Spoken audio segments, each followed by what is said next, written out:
2025 లేదా 26లో డిగ్రీ లేదా బీటెక్ చదివారా? సాఫ్ట్‌వేర్ జాబ్ కోసం ఎదురు చూస్తున్నారా? అయితే కోడ్ జ్ఞాన్ 100 డేస్ కోర్సులో చేరండి, జాబ్ సాధించండి.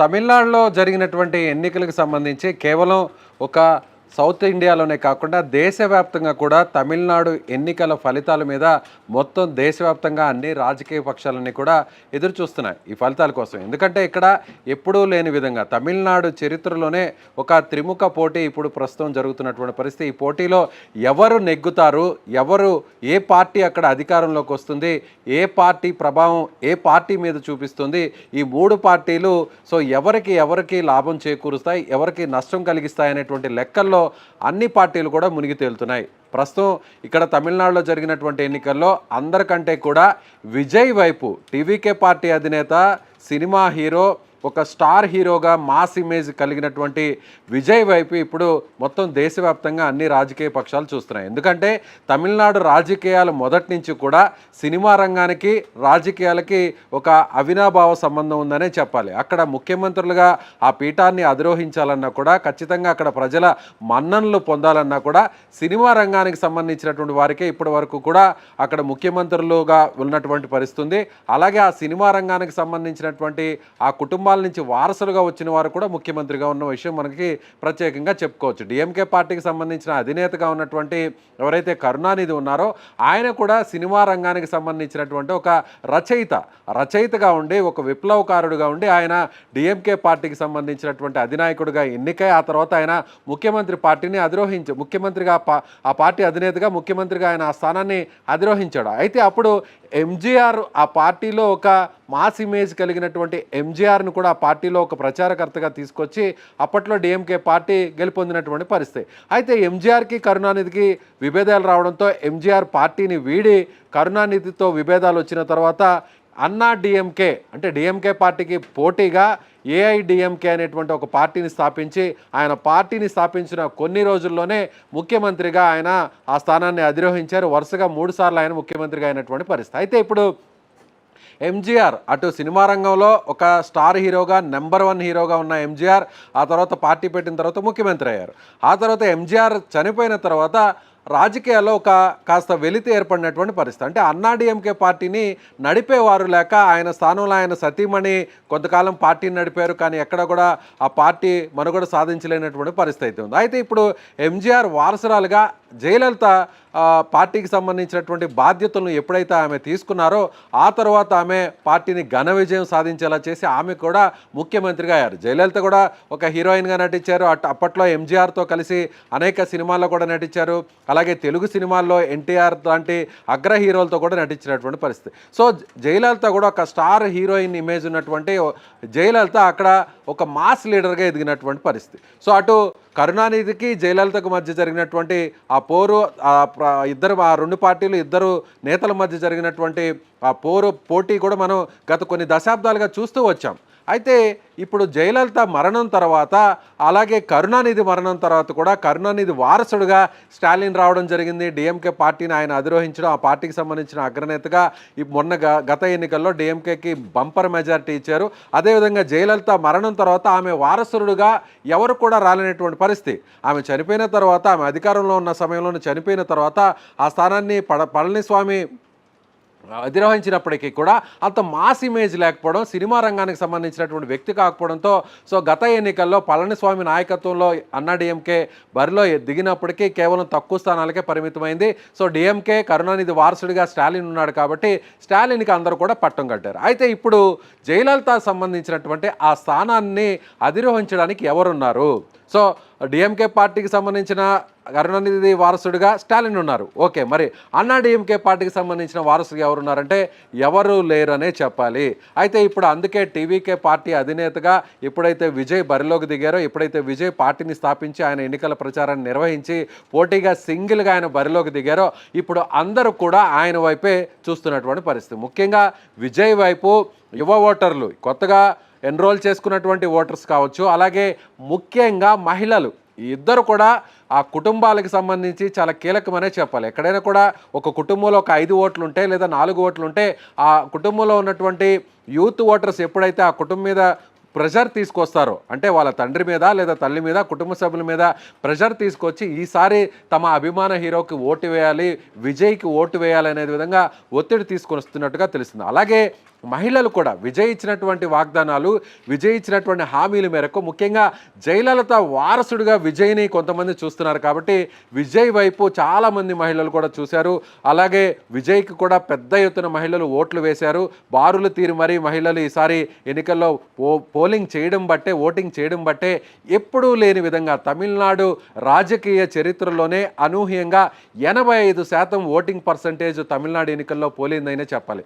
గత ఎన్నికల్లో 78% పోలైతే 2021లో 2026 గత వారం రోజుల కింద జరిగినటువంటి ఎన్నికల్లో 85%. అంటే ఈ పెరిగినటువంటి 7% ఎవరికి అనుకూలం అంటే ఖచ్చితంగా ఇది విజయ్కి అనుకూలం, విజయ్ పార్టీకి అనుకూలం. ఎందుకంటే యువ ఓటర్లు ఎప్పుడు కూడా ఆసక్తి చూపినటువంటి ఓటర్లు. జనరల్గా ఏ ఎలక్షన్లో అయినా, ఏ స్టేట్లో జరిగినటువంటి ఎలక్షన్లో అయినా సరే కొత్తగా యూత్గా ఉన్నవారు, చదువుకొని ఉద్యోగాలు చేసేవారు, వేరే రాష్ట్రాల్లోనో వేరే నగరాల్లోనో ఉండి ఉద్యోగాలు చేసేవారు అక్కడ సొంత ఊర్లకు వెళ్ళి ఓటు వేసేటువంటి పరిస్థితి చాలా తక్కువగా ఉంటుంది. కానీ ఈసారి మాత్రం వేరే రాష్ట్రాల్లో, వేరే జిల్లాల్లో, వేరే ప్రాంతాల్లో ఉద్యోగాలు చేస్తున్నటువంటి యువత ఖచ్చితంగా మళ్ళీ తిరిగి వాళ్ళ ఊరికి స్వస్థలాలకు వచ్చి తమిళనాడులో ఓట్లు వేశారు. అంటే ఈ ఓట్లు వేయడానికి ప్రధాన కారణం విజయ్కు ఉన్నటువంటి మాస్ ఇమేజ్.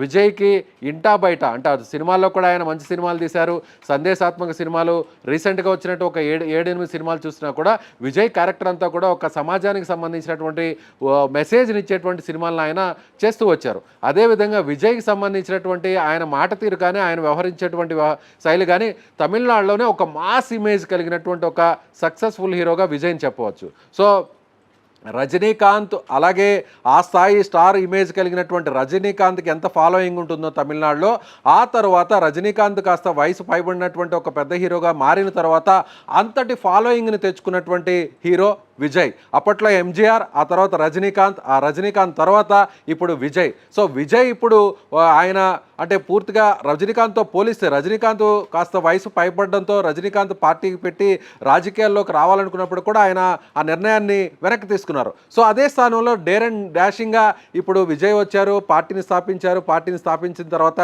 ఏ ఒక్క పార్టీతో కూడా పొత్తు పెట్టుకోలేదు. విజయ్ మీద అనేక కేసులు ఎన్నికలకు ముందు పెట్టినటువంటి పరిస్థితి. విజయ్ కరూరులో నిర్వహించినటువంటి ఒక భారీ రోడ్ షోలో తొక్కిసలాట జరగడంతో 38 మంది చనిపోయారు. 38 మంది చనిపోతే సిబిఐ ఎంక్వైరీ వేశారు. అలాగే అనేక రకాల విచారణలు చేపట్టారు. విజయ్ని ఒకనొక దశలో అరెస్టు కూడా చేస్తారు అనేటువంటి ఒక ప్రచారం కూడా జరిగింది. ఆ తర్వాత ఆయన కుటుంబానికి సంబంధించి కూడా భార్యతో విభేదాలు రావడం, భార్య కూడా ఒక కోర్టులో కేసు వేయడం, విడాకులకు సంబంధించినటువంటి ఒక కేసు కూడా ప్రస్తుతం నడుస్తూ విజయ్ని అటు ఇంటా బయట కూడా అన్ని రకాలుగా ఇబ్బంది పెట్టేటువంటి ప్రయత్నం అక్కడ రాజకీయ పక్షాలన్నీ కూడా చేశాయి. ఆ తర్వాత కూడా ఎన్నికలకు సమీపించిన తర్వాత పోటీకి ముందు కూడా విజయ్ సమర్పించినటువంటి ఎన్నికల అఫిడవిట్లో కూడా అవకతవకలు ఉన్నాయి. విజయ్కి సంబంధించినటువంటి నామినేషన్ కూడా క్యాన్సిల్ చేయాలనేటువంటి ఒక పిటిషన్ కూడా హైకోర్టులో వేయడం జరిగింది. అయితే ఇప్పుడు తాజాగా హైకోర్టులో వేసినటువంటి ఆ పిటిషన్ కూడా కోర్టు కొట్టివేసింది. విజయ్కి సంబంధించి కూడా ఇప్పుడు ఏదైతే కేసులు విజయ్ మీద పెట్టబడ్డాయో ఆ కేసులకు సంబంధించి కూడా ఒక్కొక్కటిగా వీగిపోతూ విజయ్కి ఉపశమనాన్ని కలిగిస్తుంది. సో మే 4వ తారీఖున జరగబోతున్నటువంటి ఈ కౌంటింగ్లో కూడా, రిజల్ట్స్లో కూడా ఇలాంటి అనుకూలమైనటువంటి తీర్పు విజయ్కి రాబోతుంది అనేటువంటి ఒక డిస్కషన్ అయితే తమిళనాడులో జరుగుతుందని చెప్పాలి. ఇప్పుడు మనం ఒక పర్సంటేజ్ వారీగా మన దగ్గర ఉన్నటువంటి ప్రీవియస్ ఎలక్షన్స్ జరిగినటువంటి ఆ డేటాను చూద్దాము. విజయ్ ఎందుకు ఇప్పుడు కింగ్ మేకర్గా మారబోతున్నాడు అనేటువంటి ఒక అనాలిసిస్ను కూడా మనం ఈ వీడియోలో ఒకసారి మీకు చెప్పేటువంటి ప్రయత్నం చేస్తాను. సరిగ్గా 2021లో మనం చూసినట్లయితే మొత్తం తమిళనాడులో 234 అసెంబ్లీ స్థానాలు ఉన్నాయి. అందులో సగం సీట్లు వేసుకుంటే 117 స్థానాలు, మ్యాజిక్ ఫిగర్ అంటే 118 స్థానాలు ఏ కూటమికి, ఏ పార్టీకి వస్తాయో వాళ్ళు ప్రభుత్వాన్ని ఏర్పాటు చేస్తారో ఆ ప్రభుత్వంలో వాళ్ళు ముఖ్యమంత్రిగా అయ్యేటువంటి అవకాశం ఉంది. గత ఎన్నికల్లో 2021లో 78% పోలింగ్ పర్సెంటేజ్ అక్కడ నమోదైంది. అందులో డిఎంకే పార్టీకి 100% ఒకసారి చూసినట్లయితే 78%లో 45.3% డిఎంకేకి వచ్చింది. అలాగే ఏఐడిఎంకేకి 39% వచ్చింది, ఇతరులకు 14% వచ్చింది. అంటే దాదాపుగా 15%. అంటే డిఎంకేకు ఏఐడిఎంకేకు మధ్య ఉన్నటువంటి అక్కడ గెలుపు శాతం ఎంత అంటే 6%.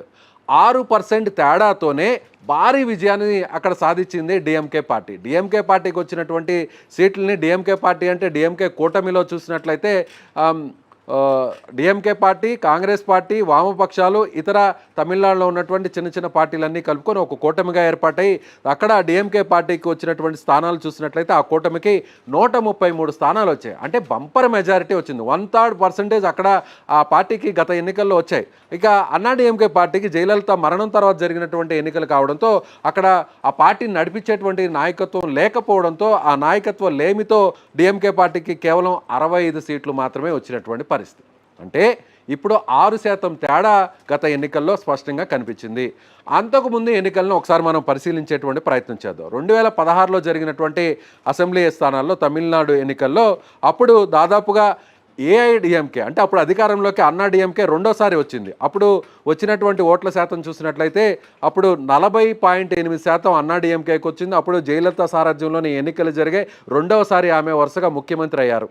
ఇక డిఎంకేకి అంటే అప్పుడు కరుణానిధి ఆయన బతికే ఉన్నారు. కరుణానిధి నాయకత్వంలో జరిగినటువంటి ఆ ఎన్నికల్లో డిఎంకే పార్టీకి 39.4% అంటే కేవలం 1.4% మాత్రమే డిఎంకే పార్టీకి, అన్నా డిఎంకే పార్టీకి అక్కడ పర్సంటేజ్ తేడా ఉంది. ఈ పర్సంటేజ్ తేడాలోనే అంటే 1.4% తేడాతోనే అన్నా డిఎంకే పార్టీకి 136 సీట్లు వచ్చాయి. డిఎంకే పార్టీకి ఆ కూటమికి 98 సీట్లు వచ్చాయి. అంటే దాదాపుగా 40 సీట్ల తేడా, 1.5%తోనే 40 సీట్లు తేడా వచ్చాయంటే ఇక 1% ఇప్పుడు త్రిముఖ పోటీ జరిగితే 1% తేడా వచ్చినా కూడా అంటే ఫస్ట్ ప్లేస్లో నిలిచినటువంటి పార్టీకి, సెకండ్ ప్లేస్లో నిలిచినటువంటి పార్టీకి డిఫరెన్స్ ఒకవేళ చూస్తే చాలా దగ్గరగా వచ్చినటువంటి ఒక మార్జిన్ వచ్చినా కూడా అక్కడ గెలుపోటములు పూర్తిగా తారుమారైపోతాయి. కానీ గత ఎన్నికల్లో అలాగే 2011లో ఒకసారి చూద్దాం మనం. 2011లో అప్పుడు జయలలిత ముఖ్యమంత్రి, మళ్ళీ ఆమె కూడా ముఖ్యమంత్రి అయ్యారు, అంతకుముందు అయ్యారు. అప్పుడు అన్నా డిఎంకే పార్టీకి 51% బంపర్ మెజారిటీ అక్కడ పోలింగ్ పర్సంటేజ్ వచ్చింది. సో అప్పుడు 203 స్థానాలు జయలలితకు రావడం జరిగింది. డిఎంకే పార్టీకి కరుణానిధి నాయకత్వంలో 2011లో 39.5% అంటే కేవలం 31 స్థానాలకే 234లో డిఎంకే పార్టీ సాధించగలిగింది. సో అక్కడ విక్టరీ పర్సంటేజ్ మనకు ఆ డిఫరెన్స్ చూసినట్లయితే 12%. ఇదొక రికార్డ్ అని చెప్పాలి. 12% తేడాతో దాదాపుగా అటు డిఎంకే పార్టీకి, అన్నా డిఎంకే పార్టీకి ఉన్న సీట్ల తేడా 160 సీట్ల తేడా. 234 సీట్లలో 203 స్థానాలు అన్నా డిఎంకే పార్టీ అప్పుడు గెలవగలిగింది. అంటే వన్ సైడ్గా మొత్తం ఎలక్షన్ మొత్తం అంతా కూడా వన్ సైడ్ కలిసి. కానీ రెండోసారి మళ్ళీ 2016లో జరిగిన ఎన్నికల్లో ముఖ్యమంత్రి మళ్ళీ జయలలితనే అయ్యారు. అత్యధిక స్థానాలు అన్నా డిఎంకేకే వచ్చాయి.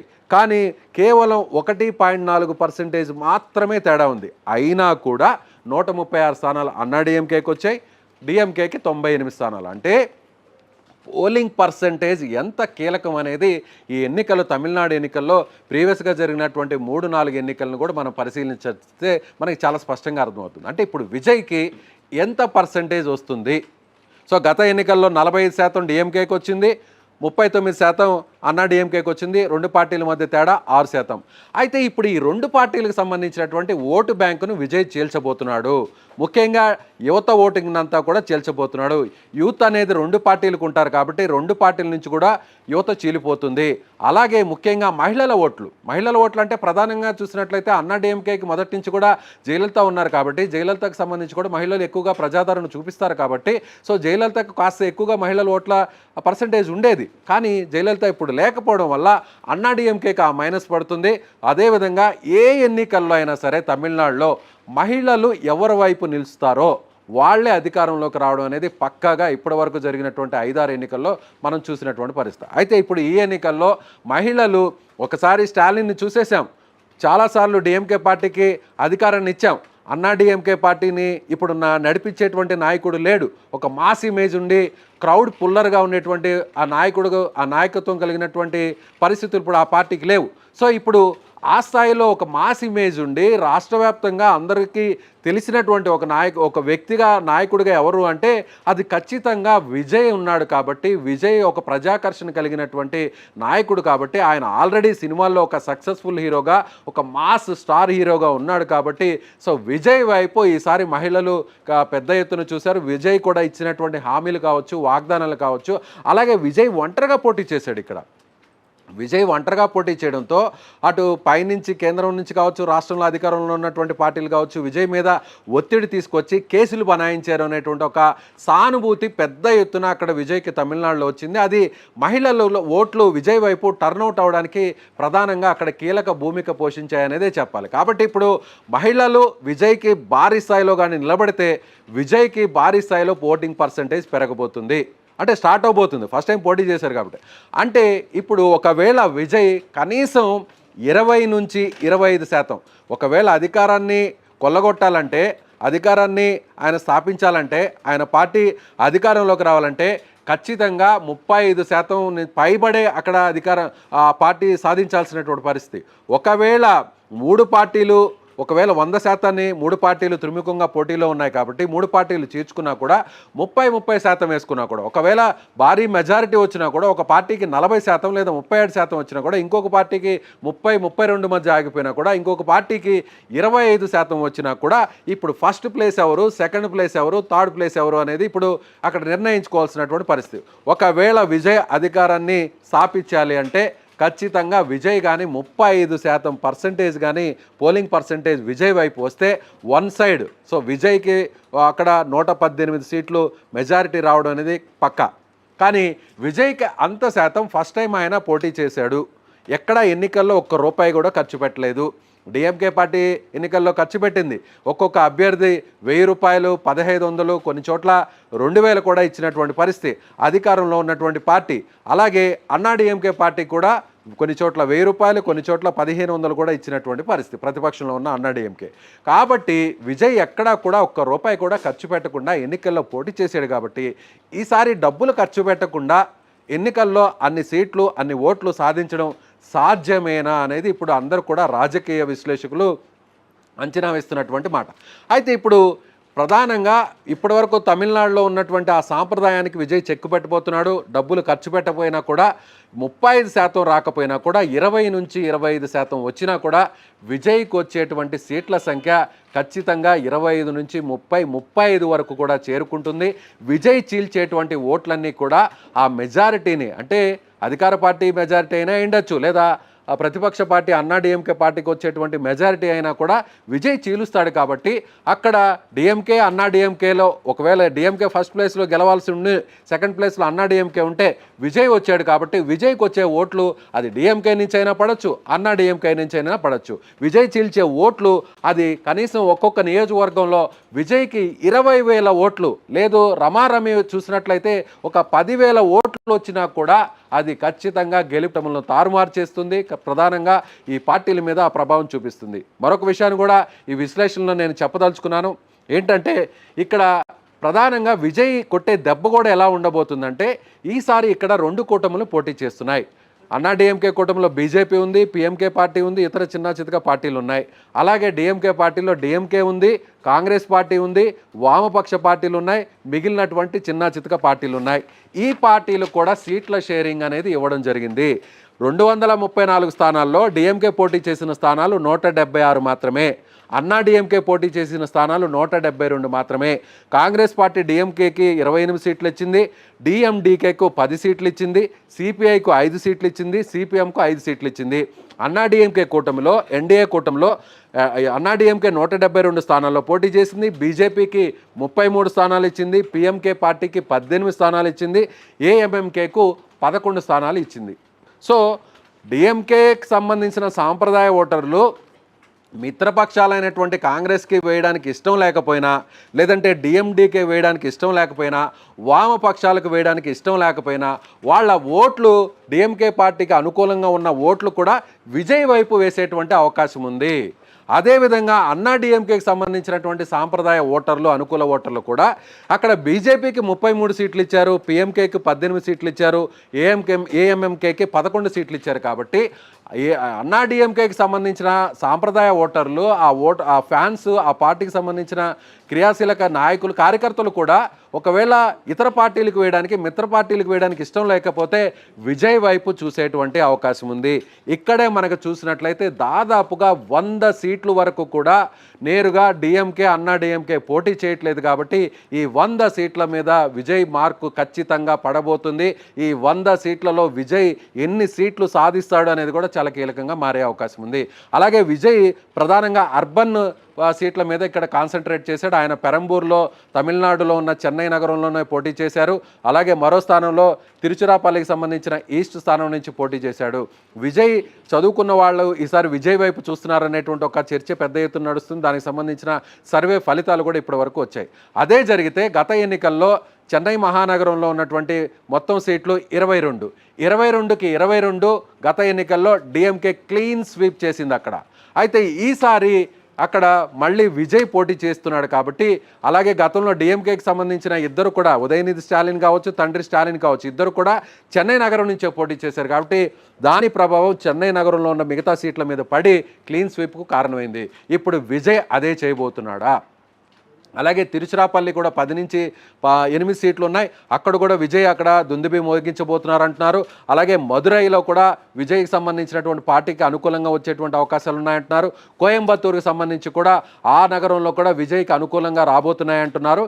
ఇక సేలం అలాగే మదురై ఇతర ప్రాంతాల్లో కూడా రమారమి సగం సీట్లలో కూడా విజయ్ హవా కనిపించేటువంటి అవకాశం ఉంది.